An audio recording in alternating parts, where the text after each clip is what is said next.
Yesterday we left off reading Shattered Dreams at a very bitter statement, as you would expect in a sermon with a title like Shattered Dreams. And we'll pick it up with that statement and what follows. Shattered dreams are a hallmark of our mortal life. Before we determine how to live in a world where our highest hopes are not satisfied, we must ask, what does one do under such circumstances? One possible reaction is to distill all of our frustrations into a core of bitterness and resentment. The person who pursues this path is likely to develop a callous attitude, a cold heart, and a bitter hatred toward God, toward those with whom he lives, and toward himself. Because he cannot corner God or life, he releases his pent-up vindictiveness in hostility toward other people. He may be extremely cruel to his mate and inhuman to his children. In short, meanness becomes his defining characteristic. He loves no one and requires love from no one. He trusts no one and does not expect others to trust him. He finds fault in everything and everybody, and he continually complains. Such a reaction prolongs the soul and scars the personality. Such a reaction poisons the soul and scars the personality, always harming the person who harbors this feeling more than anyone else. Medical science reveals that such physical ailments as arthritis, gastric ulcer, and asthma have, on occasion, been encouraged by bitter resentments.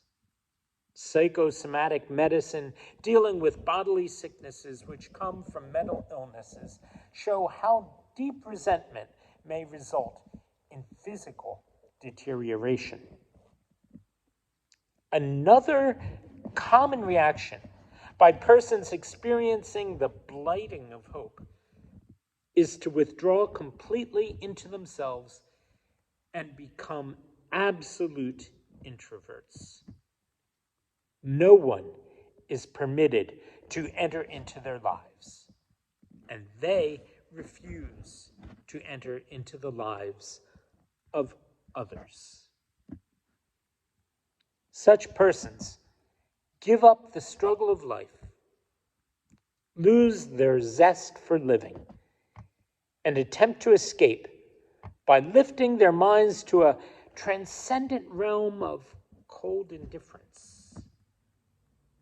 Detachment is the word which best describes them.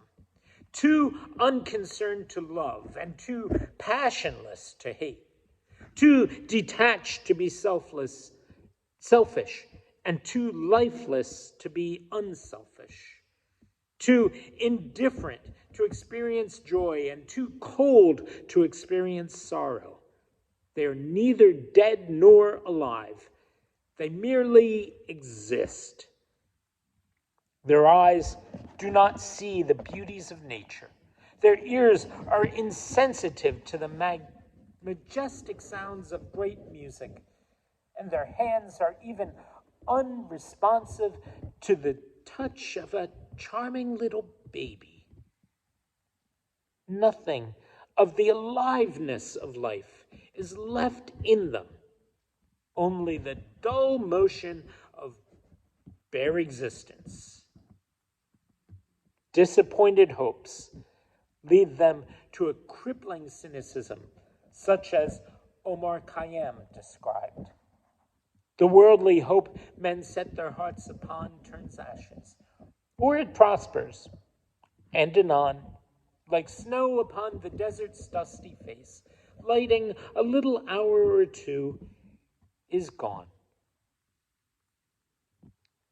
This reaction is based on an attempt to escape from life. Psychiatrists say that when individuals attempt to escape from reality, their personality becomes thinner and thinner until finally they split. This is one of the causal sources of the schizophrenic personality.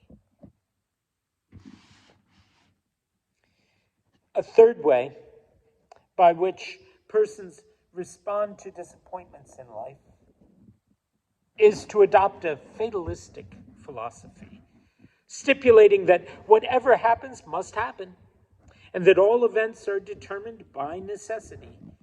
Fatalism implies that everything is foreordained and inescapable. People who subscribe to this philosophy succumb to an absolute resignation to that which they consider to be their fate, and think of themselves as being little more than helpless orphans cast into the terrifying immensity of space. Because they believe that man has no freedom, they seek neither to deliberate nor to make decisions, but rather they wait passively for external forces to decide for them. They never actively seek to change their circumstances, for they believe that all circumstances are, as in the Greek tragedies, controlled by irresistible and foreordained forces. Some fatalists are very religious people who think of God as the determiner and controller of destiny. This view is expressed in a verse of one of our Christian hymns. Though dark my path and sad my lot, let me be still and murmur not, but breathe the prayer divinely taught, thy will be done. Fatalists, believing that freedom is a myth, surrender to a paralyzing determinism, which concludes that we are but helpless pieces of the game he plays upon this checkerboard of nights and days, and that we need not trouble about the future.